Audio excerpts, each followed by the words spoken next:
Welcome back, America. Hugh Hewitt in the ReliefFactor.com studio, joined by an old friend. Kellyanne Conway is counselor to President Donald Trump, campaign manager for his epic 2016 victory. Good morning, Kellyanne. Thank you for joining me today. Good morning, Hugh. We go way back, and it's a pleasure to be with you today. Well, thank you. The headlines tell the story. New York Times, Mueller's labored performance was a departure from his once fabled stamina. The Washington Post, on Mueller's final day on the national stage, a halting, faltering performance. From the editorial board of the Wall Street Journal, the Mueller show is a bust. From Dana Milbank, so this is why Mueller didn't want to testify. Dan Ball's writing, impeachment is done, in the Washington Post. And the Wall Street Journal's Karl Rove writes, impeachment limps on, but the Mueller hearing was a dud. I think that the resistance, even the resistance, Kellyanne, has to realize impeachment was, is, and now everyone knows, a fantasy. It's a fantasy, but you even had a closed-door meeting yesterday by the Democrats where apparently Chairman Nadler was pushing for it, and he was rebuffed again by Speaker Pelosi, who just last week must remember the vote that was 320-some to 95 rejecting impeachment.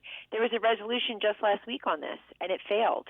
I think that the Democrats and Pelosi have had the worst 2 weeks of their tenure so far.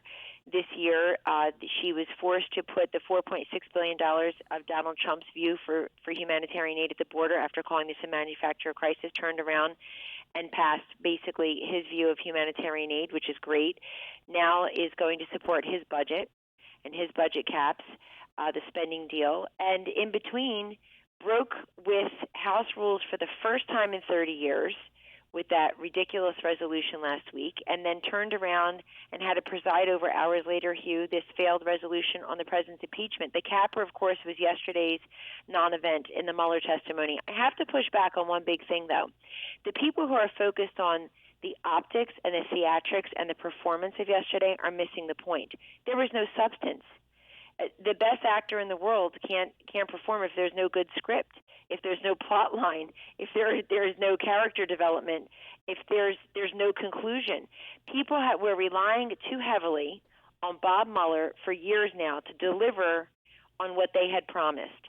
And this is not just a do-over of his investigation, his report. This is a do-over of the 2016 election. Yes. They are still in grief and denial and depression, and they just never come into the recovery phases, which is a shame because we're 32 and a half months past the 2016 election. We're only 15 and a half months before the 2020 election.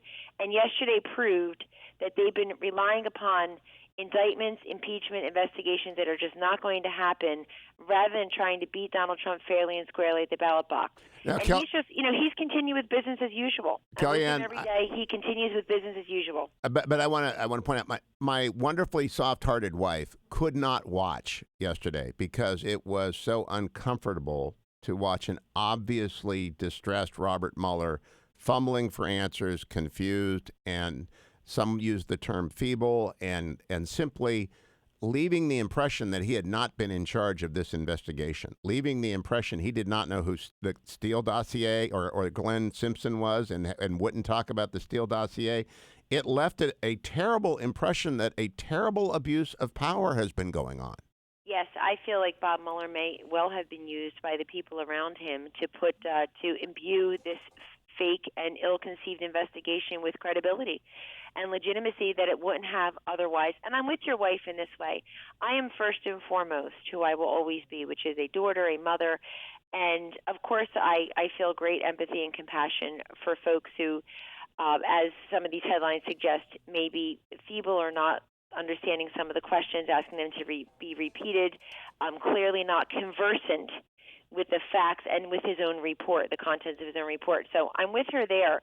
What I think is unfortunate is people focusing on Bob Mueller rather than the Mueller investigation, the Mueller report, and what's not there. And if he was being used from the beginning as the shield, as the shield and the sword, then I think as people start investigating the investigators, they might want to look at that also, which is but for the name of Bob Mueller, but for his sterling reputation, what would these, as the president says, these 18 angry Democrats or these 17 angry Democrats, what would they have had to go on? Because, Hugh, the American taxpayer footed the bill for this. This is not some exercise of Tom Steyer running stupid ads about impeaching the president from the day he got elected and now in his own fantasy for 2020. This is the taxpayer-funded 2-year investigation that went nowhere. We've paid for it. We paid for the investigation, for the report, for the do-over, and all this time that Congress is spending on it. It would take them 15 minutes to fix asylum, TVPRA, so we stop recycling kids at the border, and, of course, the Flores decision. If they spent a little bit more time on drug pricing, on infrastructure, on keeping this amazing historic economy humming, but they don't. And Americans see that. No infrastructure, all investigation and impeachment. But I think we will. And look, the other thing I'll say is a lot of your colleagues in the press, a lot of people that you and I know and like and respect, literally have nothing else to say except this investigation for the last 2.5 years. They can't easily pivot over to talking now about the economy, regulation, national security, foreign policy, the Middle East, Iran. They simply can't because they've resisted doing that for 2.5 years on the altar of Mueller, investigate, impeach, indict, none of which is going to happen.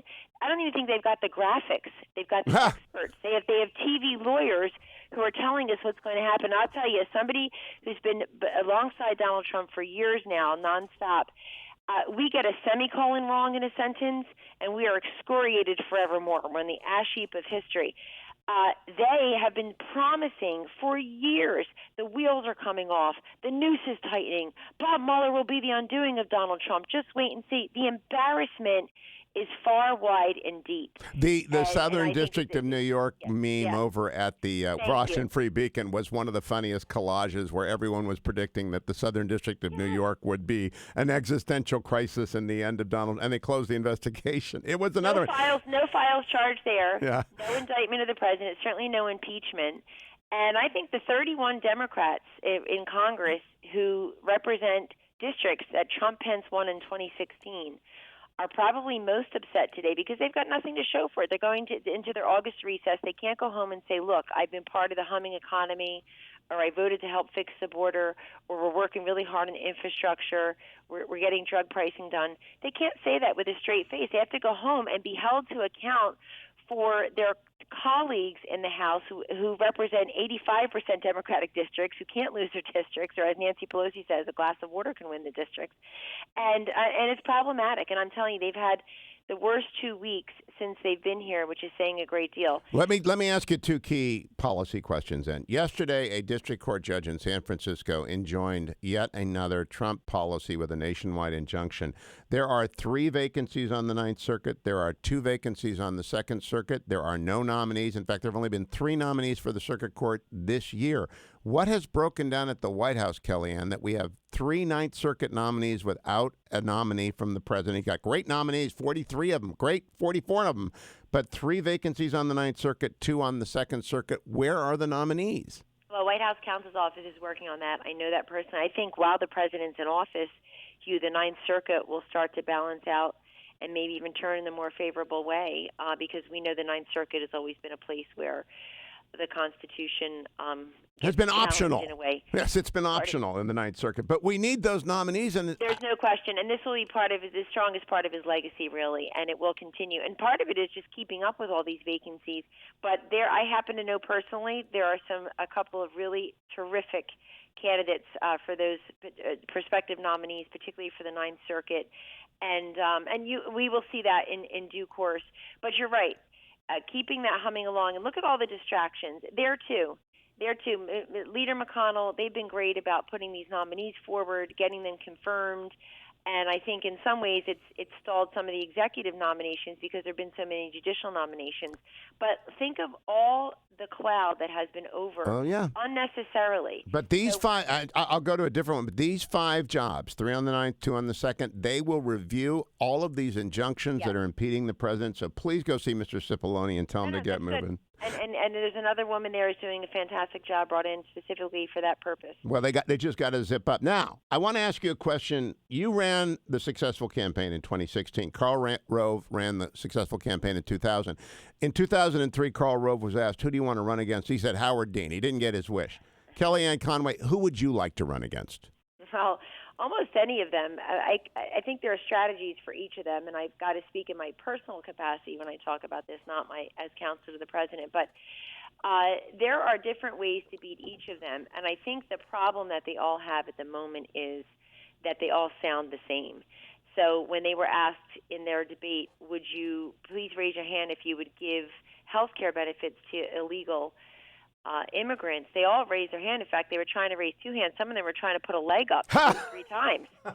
They couldn't move fast enough. And, you've got this experiment going on now in California, and we'll see how that fares. But it's no joke that we're on the 5-year anniversary this month, Hugh, of those horrible accounts of veterans literally dying, waiting for care in Arizona. Medicare for all would be much the same. It'd be less Medicare for seniors, and it would mean that 177 million Americans lose their private health insurance. Women are disproportionately the healthcare consumers and the healthcare providers in this country, and they're watching very closely this run towards socialized medicine, government-run healthcare. So if they all sound the same, if their policies are non-distinct, and when you have a few of them saying, well, wait a second, I'm more moderate, I don't want socialism, I don't want socialized or healthcare benefits for illegal immigrants, I don't want open borders, they get brushed back immediately by the screaming, unhinged left wing of their party. So I think there's definitely a strategy to run against Elizabeth Warren, Bernie Sanders, Joe Biden, Kamala Harris. I know that firsthand. But we're also very patient people. I think of the many things that people get wrong about, refuse to see, and know about President Trump, one of them is how patient he actually is on a number of people, places, and things. And who the nominee will be next time is one of them. He was in that position 4 short years ago at this very time where we were on the cusp of the first Republican primary debate, August 6, 2015 in Cleveland. You'll recall Donald Trump got center stage, and he never lost center stage. But he's watching now to see who emerges. But he emerged because he was able to say what really none of them on the other side are going to be able to say this time, which is, I'm not a politician.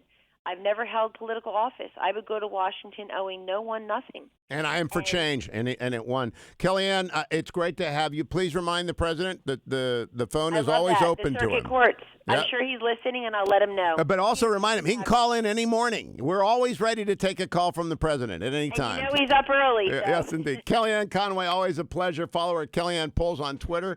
Always great. Literally, I think I've been doing the show I'm in my 20th year. She's been doing it for 20 years with me. Always fun to talk to Kellyanne.